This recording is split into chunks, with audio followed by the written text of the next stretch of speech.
متحرک بوده، یه طرف خندق بوده، سه طرف دره. روی صخره کوه واقع شده. مال زمان ساسانی 1800 تا 2000 سال قدمت است. اولین بنای خشتی چند آشکوبه‌ای یا چند طبقاتی جهان، 5 طبقه، 6 طبقه، 2 تا 7 طبقه داشته. تقریبا 3000 تا 5000 جمعیت ساکن این قلعه بوده. 366 متر طولشه، 70 تقریبا در عرضشه شبیه کشتی رو گل نشسته میمونه.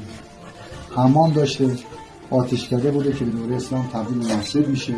آخرین نقطه قلعه کتابخونه مکتبخونه شون بوده. آب انبار داشته.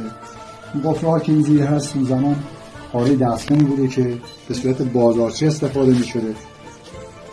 حدوداً تا 120 سال قبل ساکن بودن، تا 40 سال قبل به صورت انبار استفاده میشده. به دست خود مردم تا حدودی خراب میشه. چرا؟